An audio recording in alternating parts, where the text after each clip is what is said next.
শুক্রবার গোটা দেশ জুড়ে ভক্তি ও নিষ্ঠার সাথে উদযাপিত হল শ্রী শ্রী জগন্নাথ দেবের রথযাত্রা। এই রথযাত্রার পুণ্যতিথিতে খুঁটি পুজোর মাধ্যমে আগমনীর সূচনা করা হলো। ব্যারাকপুরের রয়্যাল পার্ক অ্যাসোসিয়েশনের পুজোর খুঁটি পুজো হলো এই দিন। এবছর রয়্যাল পার্ক অ্যাসোসিয়েশন 25 বছরে পদার্পণ করবে। শুধু ব্যারাকপুর নয়, গোটা জেলার মধ্যে রয়্যাল পার্কের পুজো অন্যতম জনপ্রিয়, যা দেখার জন্য বহু দূর দূরান্ত থেকে দর্শনার্থীরা ভিড় জমান।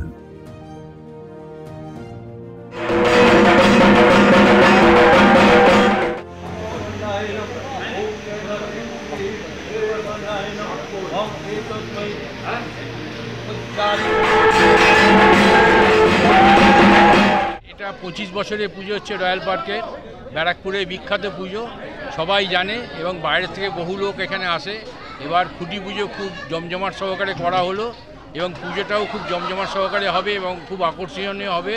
তবে আমাদের এবার থিম হচ্ছে ছিসমহল এবং আমাদের এখানে লাইটিংয়ের অ্যারেঞ্জমেন্ট হবে চন্দননগরের প্রতিমা সৌমেন পাল। 25 বছর উদযাপন উপলক্ষে পুজো কমিটি এবার দর্শনার্থীদের জন্য চমকপ্রদ পুজোর উপহার দিতে চলেছেন। বিগত বছরগুলির চাইতে এবছরের পুজো দর্শনার্থীদের মন কাড়বে, এমনটাই মনে করছেন পুজোর উদ্যোক্তারা। শুধু ব্যারাকপুর নয়, আমরা নর্থ 24 পরগনায় একটা চমক দিতে চলেছি, সেই অপেক্ষায় আছি। মায়ের আশীর্বাদ থাকলে সেটা আপনারা দেখতে পাবেন। 25 আমরা ফাটিয়ে আনন্দ করব। দারুণ উৎসাহ নিয়ে আমরা সবাই আজকে এসেছি।